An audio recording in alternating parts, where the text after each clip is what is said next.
Big boss start ಆಗ್ತಾ ಇದೆ. So ನಿಮ್ ಏನ್ ಹೇಳ್ತೀರಾ, ಯಾವ ತರ ಕಂಟೆಸ್ಟೆಂಟ್ಸ್ ಬರ್ಬೇಕು ಅಂತ?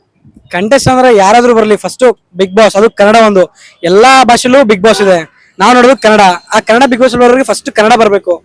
ಯಾರ್ಯಾರನ್ನೋ ತಂದು ಬಿಡ್ತಾರೆ, ಅವರೆಲ್ಲ ಹೇಳೋದೆಲ್ಲ ಆಲ್ಮೋಸ್ಟ್ ಲಾಸ್ಟ್ ಸೀಸನ್ ಇತ್ತು 60% ಇಂಗ್ಲಿಷ್ ಮಾತಾಡಿದ್ದಾರೆ.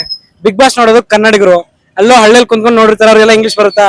ಬಿಗ್ ಬಾಸ್ ನೋಡಿದ್ರೆ ಅದನ್ನ ನಾವ್ ಕಲಿಬೇಕು, ಅದನ್ನ ನಮ್ಗೆ ಏನಾದ್ರು ಒಳ್ಳೆ ಸಂದೇಶ ಸಿಗ್ಬೇಕು ನಮ್ ರಾಜ್ಯಕ್ಕಾಗ್ಲಿ ಜನಕ್ಕಾಗ್ಲಿ. ಅದ್ ಮಾಡಂದ ಏನು ಸಿಗ್ತಲ್ಲ, ಬಂದ್ಬೋದು ಇಂಗ್ಲಿಷ್ ಅಲ್ಲಿ ಮಾತಾಡ್ತಾರೆ. ಮ್ಯಾಕ್ಸಿಮಮ್ ಇಂಗ್ಲಿಷ್ ಅಲ್ಲಿ ಇತ್ತು, ನಮ್ಗೆ ಅರ್ಥನೇ ಆಗಿಲ್ಲ. ನಮ್ಗೆ ಕೂಡ ಏನೋ ಅರ್ಥ ಆಗುತ್ತೆ. ಹಳ್ಳಿಲಿರೋರು ಬರೋ ಒಂದೂವರೆ ಒಳ್ಳೆ ಸಂದೇಶ ಇರಬೇಕು. ಬಿಗ್ ಬಾಸ್ ಅದು ಅರ್ಥನೇ ಒಂದು ಒಳ್ಳೆಯ ನಾಯಕ ಅಂತ. ಅದು ಯಾರ್ಯಾರು ತರ್ತಾರೆ, ಎಲ್ಲಿಂದ ತರ್ತಾರೆ, ಅವರಿಂದ ಒಂದೇ ಒಂದು ಒಳ್ಳೆ ಸಂದೇಶ ಇಲ್ಲ. ವೇಸ್ಟ್, 1.5 ಗಂಟೆ ವೇಸ್ಟ್. ನಿಜ ಹೇಳ್ಬೇಕಂದ್ರೆ ನಾವು ನೋಡು ಶನಿವಾರ ಭಾನುವಾರ ಅದು ಸುದೀಪ್ ಅವ್ರು ಬರ್ತಾರೆ ಅಂತ. ಈ ಸಲ ಅವರು ಬರಲ್ಲ ಅಂತಿದ್ರು, ಕೊನೆಗೆ ಹೆಂಗೋ ನಮ್ಮ ಅದೃಷ್ಟ ಒಪ್ಕೊಂಡ್ರು, ನೋಡ್ತೀವಿ ಅಷ್ಟೇ. ಅದ್ಬಿಟ್ಟು ವಾರದ 5 ದಿನ ನೋಡಕ್ ಏನೂ ಇರಲ್ಲ, ಬರೀ ಪೊಳ್ಳು. ಈ ಸಲ ಬರೋರು ಹೆಂಗಿರ ಒಂದ್ ಒಳ್ಳೆ ನಾಯಕರನ್ನ ಕರ್ಸ್ರಿ, ಒಳ್ಳೆ ಸಂದೇಶ, ಒಳ್ಳೆ ಕೆಲಸ ಮಾಡಿರೋರನ್ನ ಕಲ್ಸ್ರಿ. ಅದ್ರನ್ನ ಇನ್ನೊಂದು ಇಷ್ಟು ಜನ ಒಳ್ಳೆ ಕೆಲಸ ಮಾಡಕ್ ಪ್ರೇರಿತರಾಗ್ತಾರೆ. ಅದ್ಬಿಟ್ಟು ಅದು ಯಾರನ್ನ ತರ್ತಾರೆ, ಎಲ್ಲಿಂದ ತರ್ತಾರೆ, ಏನು ಯೂಸೇ ಇಲ್ಲ, ವೇಸ್ಟ್. ಈ ಸಲ ಕಲರ್ ಕನ್ನಡವ್ರಿಗೆ ಹೇಳೋದೊಂದೇ, ಕರ್ಸಿ ಒಳ್ಳೆ ನಾಯಕರನ್ನ ಕರ್ಸಿ, ಒಳ್ಳೆ ಕೆಲಸ ಮಾಡಿರೋರನ್ನ ಕರ್ಸಿ ಅಷ್ಟೇ.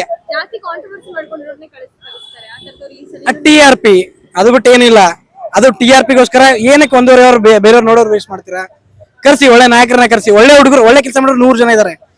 ಗಲ್ಲಿಗೂ ಸಿಗ್ತಾರೆ ಒಳ್ಳೆ ಕೆಲಸ ಮಾಡೋರು. ಹುಡುಕಿ ಒಂದ್ 15 ಜನ ಹುಡ್ಕೋಕ್ಕಾಗಲ್ವಾ? ಅದು ಯಾರನ್ನ ಹುಡುಕ್ ತರ್ತೀರಾ? ಇಲ್ಲ ಹುಡುಕಿ, ಎಲ್ಲೋ ಸಿಗ್ತಾರೆ, ಎಲ್ಲ ಕಡೆ ಸಿಗ್ತಾರೆ ಒಳ್ಳೆ ಕೆಲಸ ಮಾಡಿರೋರ್ನ. ಅದ್ರಲ್ಲಿ ಇನ್ನೊಂದು ಜನ ಒಳ್ಳೇದ್ ಕಲಿತಾರೆ.